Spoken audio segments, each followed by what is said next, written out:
Hello everyone, welcome to Gosport Railworks. My name is James and today I'll be doing some more work on my starter layout.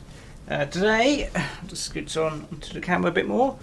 Today I'll be doing the landscaping, so I'll be doing cardboard formers around here and then paper mache on the top. And also we'll be laying down the track and also doing a form of ballasting, which will be a bit more easier for new people, which is I say new people to the hobby days, and that will be using something like cheap sandpaper. I'll be spray painting this in an appropriate colour. I'll be using grey, and I said this only cost me £1 per pack from the shop, and considering ballasting can really ruin your layout, I would recommend doing something like this instead of getting ballast all over your layout, gluing it, then ending up ruining and having to pay out and spend some more money. But the other thing which I'll be doing is wiring up the two controllers.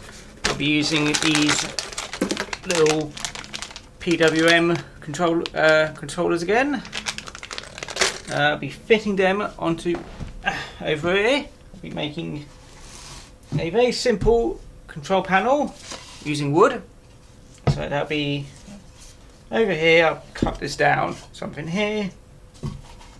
But so I'll also be drawing out roughly, basically I'll be drawing around the track just so I know where everything is when I take the track off, so I can drill holes for power, which I'll be using these powered rail joiners, which are a lot more easier than soldering onto the layout. I do recommend getting a couple of packs of these if you need to.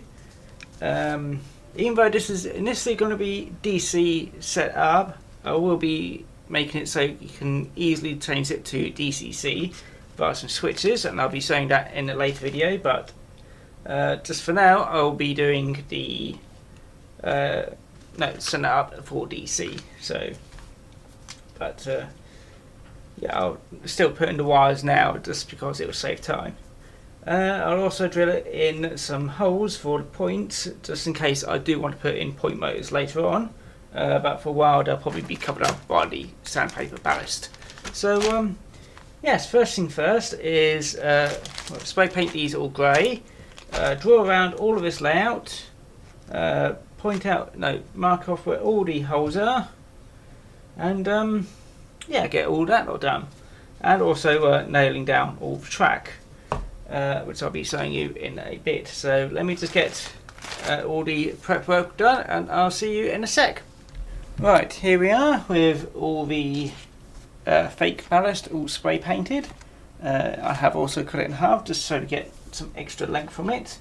And one thing to note is while drilling the holes for the point motors, if I do want to fit them, I have actually realised that I can't actually fit them all because this beam's in the way.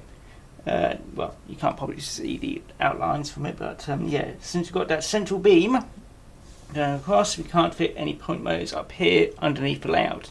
We can still fit point motors, but they'll have to be surface mounted ones, which I could always do. I haven't actually used them before, but it's first time for everything, and it's still useful to have a go at something new. Anyway, I'm going to take the track off the layout and then glue everything all down. As you can see, I've got everything vaguely in the right place.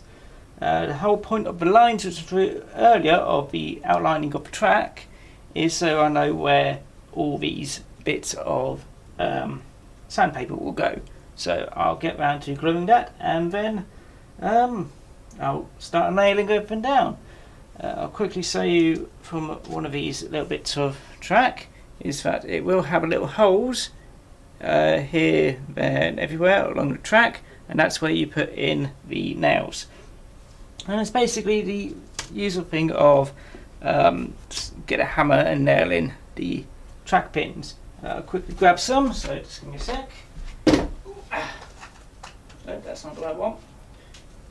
Yep, there's this little track pin things like this. So only a couple of millimeters across, and they bend very easily.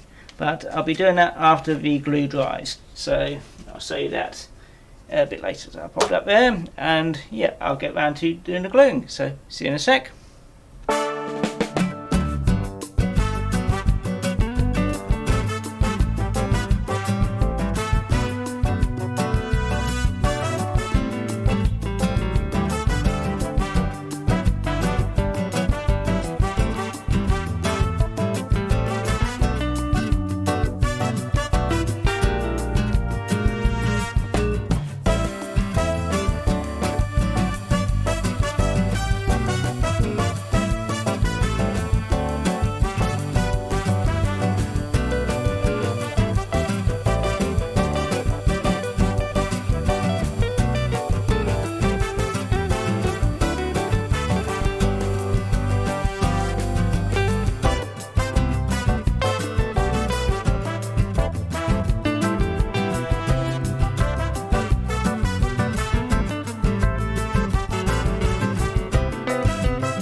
Right, here we are with everything all glued down, mostly.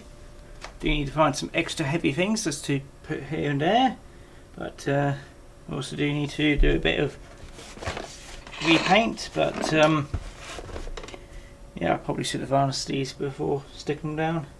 Oh well. And quickly just grab the varnish and just do a once over afterwards. But yeah.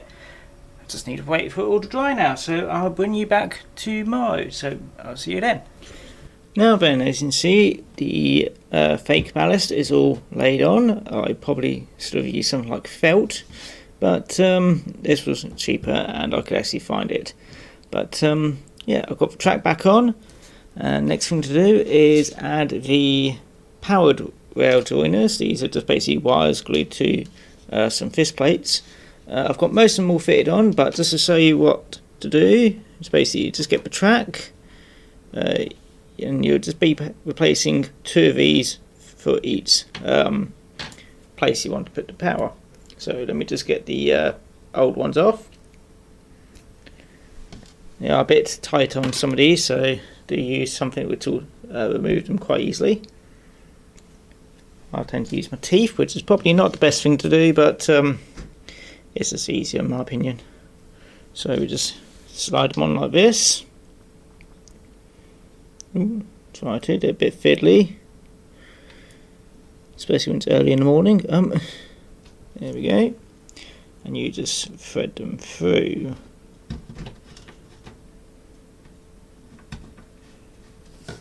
And I like to pull them through.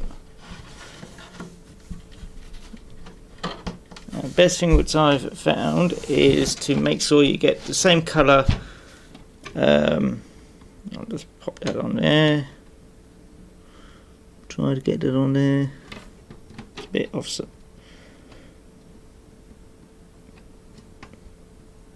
There we go. And then fit the rest of the track on the end. And now it's come undone, but I'll sort that out. So I'll probably sort it out now. There we go. And that's it. Let's move the mic over a little bit. So what I always do is put the same colour on the inside and the same colour on the outside. So for my track, I always put red on the inside and black on the outside, so it's always going to be the same everywhere on the layout. So even over here, red is on the inside and black is towards the outside. Also, since we want to do some isolating points, so that when we got multiple locomotives on the same layout, say on this because it's easier, you just put a plastic fist plate like here, just to isolate this bit. So when we change the points, this whole bit, this whole part is isolated, and the same for over here because this is going to be separately powered, and that's why there's two on here. Next bit to do is basically nail the track down. So I'll get that bit of paper out, and we've got the little track pins here. Since these are quite little fine things, I like to use tweezers, just hold them in place, nail them into most of the way in, then use something like, well, this is a strange screwdriver file type thing, but it also works quite well as a, I don't know if it's a centre punch or something like that, basically just so that this becomes the head, and I hammer this end just to put it in the rest of the way. Then after I've nailed in everything, I'll be doing the basics of the scenery, which is I'll be using strips of cardboard, which I've already pre-coated, and basically building up a basic framework all the way around. I'll also be cutting down the excess ballast as well, because we don't need all of this and it'll be a bit awkward to glue on top. But after that, I'll be, like I said, putting all the framework around, building it all up. For where the tunnel is going to be over here, you will need to get some thicker, some wider card just to build up around. Make sure it's big enough for where the tunnel is going, and yeah, then I'll be filling it up with just bits of card just to build up the structure, and then paper macheing all over. So yeah, I'll get to work on that. So I'll see you after the time lapse thing or whatever I'm doing. So yeah, see you in a bit.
And here we are with all the well, I say all the scenery, most of the landscaping done. The only thing which I have to do is build the little tunnel over here, but I want to paint on the inside first, so I've kind of left that for now, but I'll be doing that probably when I get around to doing the tunnel really.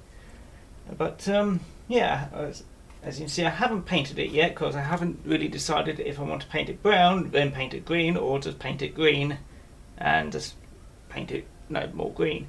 But yeah, all the wiring is, well, say all the wiring is done. The only thing which I haven't done is installed the I'll just a bit more on camera. Fitted the controllers over here because I'm having a little problem with them. But yeah, and also it's not really important for this build. For a newbie, I wouldn't actually recommend installing PWM units over here. You could just get your normal controllers. You just need to drill some holes, wire them into one here and one here, and then it will run all your layout. But the reason why I'm installing them here is just because I like to have, I've gotten into the idea of having built-in controllers for the layout. But yeah, it's pretty much done for now. The tunnels which I'm going to be using is the scale scenes ones, so I'll be making the other one of them, popping up there, so that's a nice cheap little tunnel entrance there, and there'll be enough one over here. I still think I should have probably gone with felt with this, but yeah, I just use what I've got really. And yeah, I just wanted to show you the layout slightly running. I do need to clean the tracks because I haven't actually done that yet, so there's a bit of glue everywhere. Now, oh, that's backwards. No, that's not what I needed. I needed that one.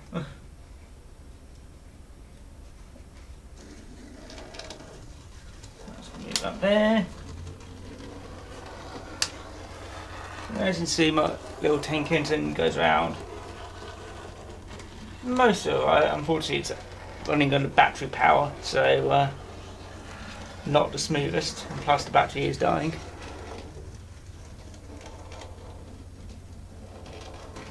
But yeah, as you can see, it's a proof of concept that it does work. So if I want to stop the tank engine over here, this entire bit is controlled by this point, so and it stopped.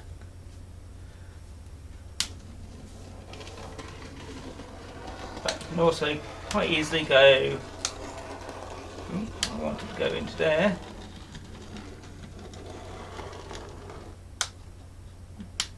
I think it says run out of power there.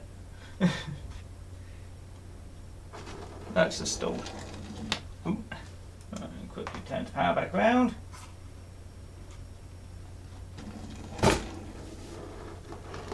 And as you can see, it's quite happy to do that.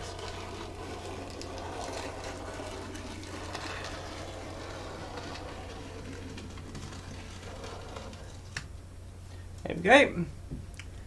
And yeah, I hope you enjoyed this video. I will be trying to build the controllers here. I do need to sort out the problem with it because I bought a power supply which doesn't seem to like to work. I have to test that. Luckily it's only £5, so I don't really care if I have to buy a new one. But yeah, and then I'll do all the wiring up into the two controllers over here, which I'll do off screen.